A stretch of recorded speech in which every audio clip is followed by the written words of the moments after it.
Tapi kearifan ini harus kita tanamkan. Saya nggak bisa membayangkan Indonesia yang besar ini, andai kan tidak ada qanaah, nerimo ing pantum. Coba sekarang ada COVID. Andai kan Indonesia tuh kayak Perancis. Saya beberapa kali punya tamu orang yang hidup lama di Perancis, bahkan dapat istri orang Perancis. Itu dulu nggak begitu mencintai Indonesia.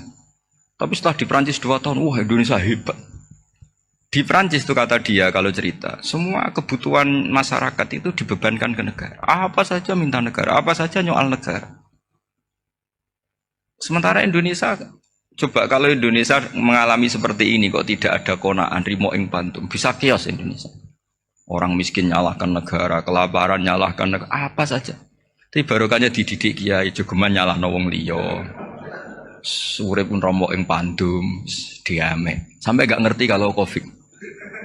Banyak tuh orang-orang kampung itu, orang lugu-lugu itu. Mbah niki saking Covid, salam ning Covid, muga-muga umure panjang. Dikira Covid itu nama orang yang ahli sosial itu. Mbah niki dana saking Covid. Matur nuwun sampekno salamku, muga-muga umur panjang. Bingung kan yang nganterin ini. Ini gimana yang mau menjelaskan? Memang nggak paham, ribet kan. Tapi saya pastikan bahwa dengan keadaan seperti ini kita bahagia, kita stabil, itu jelas barokahnya kalimat tadi, moto tadi atau pegangan hidup tadi. Makanya disebut al-ibarat qutun li'ailatil mustami'in, bahwa redaksi atau kata-kata atau pegangan atau filosofi hidup, apalah namanya itu adalah penyemangat. Penyemangat. Karena kata-kata ini memang luar biasa. Ketika sahabat perang demi kebenaran, zaman itu ya pasti benar karena yang dibela Nabi. Dulu itu kan enak zaman Nabi, yang dibela mesti benarnya, musuhnya mesti salahnya. Sehingga dulu itu memang harus tegas. Kalau sekarang mau tegas gimana? Yang kamu bela tidak mesti benar, musuhnya tidak mesti salah. Ribet kan kalau misalnya saya tukaran sama Pak Rektor, kamu mau bela mana kan bingung. Saya tidak mesti benar, saya tidak Nabi. Pak Rektor apalagi nggak mesti benar lagi kan? Ribet kan? Jadi kalau kita mau perang sekarang itu mau pede gimana? Enggak.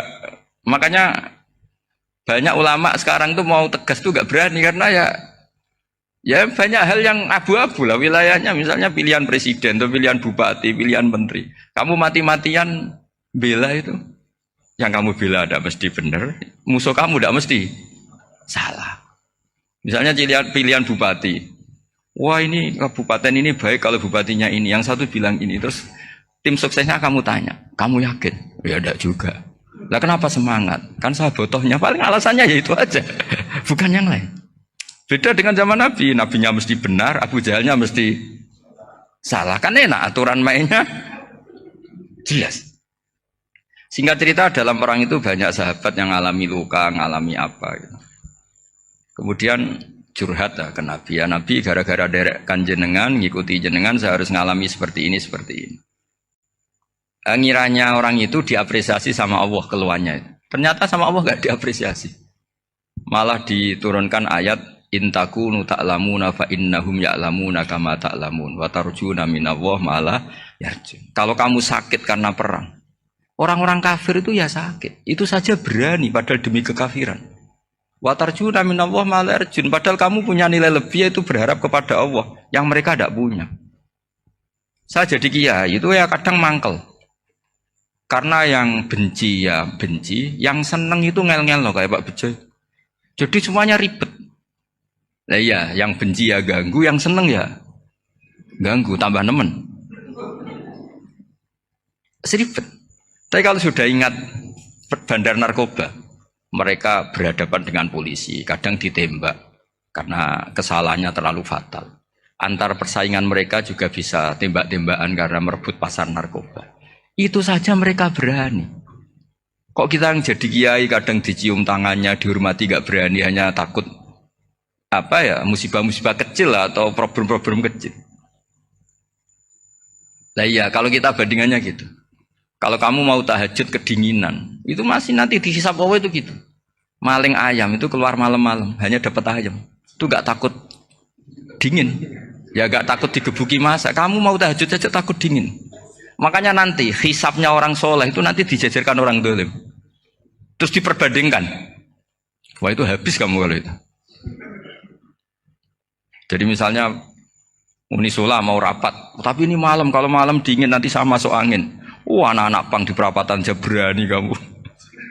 Kalau sudah perbandingannya gitu tuh ribet kita nanti.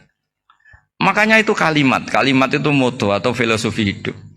Sehingga diulang lagi nasihat itu. Iyam saskum korhun fakodu masal koma korhum mislu. Kalau kamu kena luka, orang-orang yang nggak benar juga akan kena luka. Itu aja berani demi ketidakbenaran. Masa kamu demi kebenaran nggak berani? Akhirnya orang itu, ya itu kalimat, itu heroik. Makanya kita ini penting ya, makanya tadi himne Unisula dimulai kalimat thayyibah. Karena kalimat ini yang menjaga kita kalimat ini. Misalnya tentang Tuhan. Kenapa orang Islam imannya kokoh seperti ini, termasuk yang sudah hidup di Amerika, di Australia, di mana-mana. Itu ya barokahnya ajaran atau barokahnya kalimah. Saya sebut kalimah saya pakai bahasa santri. Karena la ilaha illallah itu dalam tradisi santri disebut kalimatu haqqin alaiha nahya wa alaiha namut wa alaiha nub'ats. Ada yang riwayat wa biha nub'ats insyaallah taala minal aminin. Kenapa mereka di mana-mana meskipun sekolah di Amerika, di Australia, bahkan di Uni Soviet tetap mukmin? Itu barokahnya ajaran yang benar. Allah itu siapa? Tuhan. Tuhan itu sifat dasarnya apa? Awal. Dia harus wujud awal sebelum makhluk yang lain. Sehingga ketika ada negara yang maju, yang tertib, manajemennya tertib, masyarakatnya makmur, tapi punya Tuhan yang tidak seperti itu, tidak awal, itu sudah gak nyaman. Karena ndaklah keren Tuhan saya, karena Tuhan saya itu al-awwal, zat yang pertama. Tuhan saya keren lah, zat yang gak mati. Tuhan yang gak mati, yang gak pernah mengalami kematian. Sehingga tontonan atau yang dilihat kenikmatan-kenikmatan yang lain ini tidak mengubah dia pendirian tentang Tuhan. Karena mantapnya satu kalimat tadi bahwa Tuhan itu ya harus satu, harus awal, harus tidak mati, tidak rusak, tidak mengalami apa-apa yang membahayakan. Sehingga ketika ditawarin Tuhan yang lain meskipun menjanjikan secara finansial atau kemakmuran, mereka gak tertarik. Itu coba, itu barokahnya makmur apa barokahnya ajaran? Barokahnya ajaran, sering negara Islam itu kalah makmur dengan mereka. Tapi barokahnya ajaran ini tetap apa? Tetap Islam. Makanya Nabi Ibrahim, Nabi yang sukses bikin waja'alaha kalimatam baqiyatan fi aqibi. Sehingga kita ini bekti sama orang tua misalnya. Itu ya karena ajaran. Suwargamu itu karek wong tuamu. Nak wong tuamu ridho, Allah ridho. Nak ora ridho, Allah ora ridho. Ridho wa fi ridhol walidain wa sakhatu wa sukhtu wa fi sakhatil. Sehingga ketika ada orang tua yang agak brengsek gitu, anak-anak tetap hormat. Punya orang tua yang miskin, yang sudah miskin, tukang tombok nomor, banyak kan di kampung gitu. Ya tetap hormat. Coba kalau dari awal kita ngajari orang tua kamu hormati ya kalau baik, kalau tidak usah. Bisa geger Indonesia. Tapi barokahnya ajaran-ajaran itu Indonesia tertib karena ada ajaran.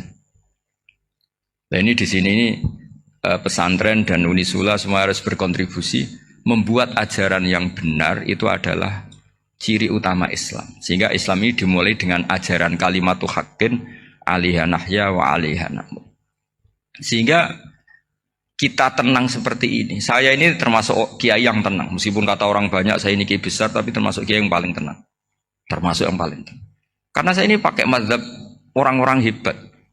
Saya berkali-kali cerita, orang kayak Imam Syafi'i itu orang yang luar biasa. Saya berkali-kali cerita. Orang yang tadi nyium tangan kamu ya Imam Syafi'i, di belakang tuh ngerasani kamu, menghujat kamu. Jawabannya enak saja. Berarti saya alhamdulillah orang yang wibawa. Buktinya di depan saya nggak berani. Jadi enteng saja. Diceritain sebagian kampung, sebagian separuh dari warga kamu itu gak suka kamu. Ya bagus lah gak suka saya, gak akan utang duit saya. Di mana-mana orang utang itu karena teman dekat. Kalau gak seneng pasti minimal gak utang, gak pinjem mobil, gak pinjem apa. Berkah mana yang seneng sama yang gede. Jadi dianggap enteng saja. Semua yang dialamin dianggap enteng saja. Misalnya punya istri pemarah, ya baguslah marahin suami. Kalau marahin tonggo malah ribet. Jadi kamu harus terima kasih kalau dimarahin istri. Baguslah marahin saya mah, kalau marahin tonggo ribet. Jadi enteng saja. Tapi kita sekarang tuh karena nafsu ya, sehingga menghadapi hidup ini ribet. Ulama dulu kalau mau mati itu senengnya bukan main. Sudah lama saya ini ingin gak maksiat. Kayaknya gak maksiat paling efektif itu mati. Ya tidak apa-apa Gusti, kalau sebaiknya mati ya mati aja. Enteng saja. Jadi melihat kematian itu akhir dari segala keburukan atau potensi keburukan. Apapun baik kita sekarang, suatu saat mungkin kita gak baik. Yang bisa menghentikan ketidakbaikan atau potensi ketidakbaikan itu apa coba? Mati kan? Berarti mati itu mengerikan apa menyenangkan? Mesti kamu tidak berani menjawab. Meskipun secara ilmu kamu berani, tapi secara rasa agak berani kan?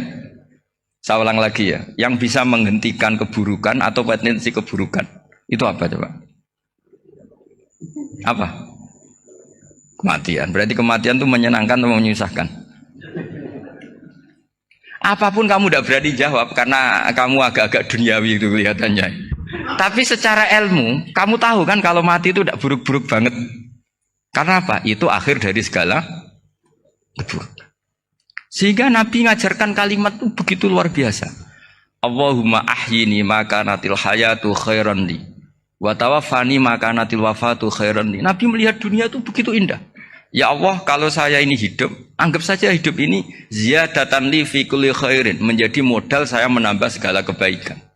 Jika suatu saat saya mati, anggap mawon rohatan li min kulli syarrin, itu akhir dari segala keburukan saya. Sehingga mati hidup ya baik karena di situ kita bisa berkontribusi beramal soleh.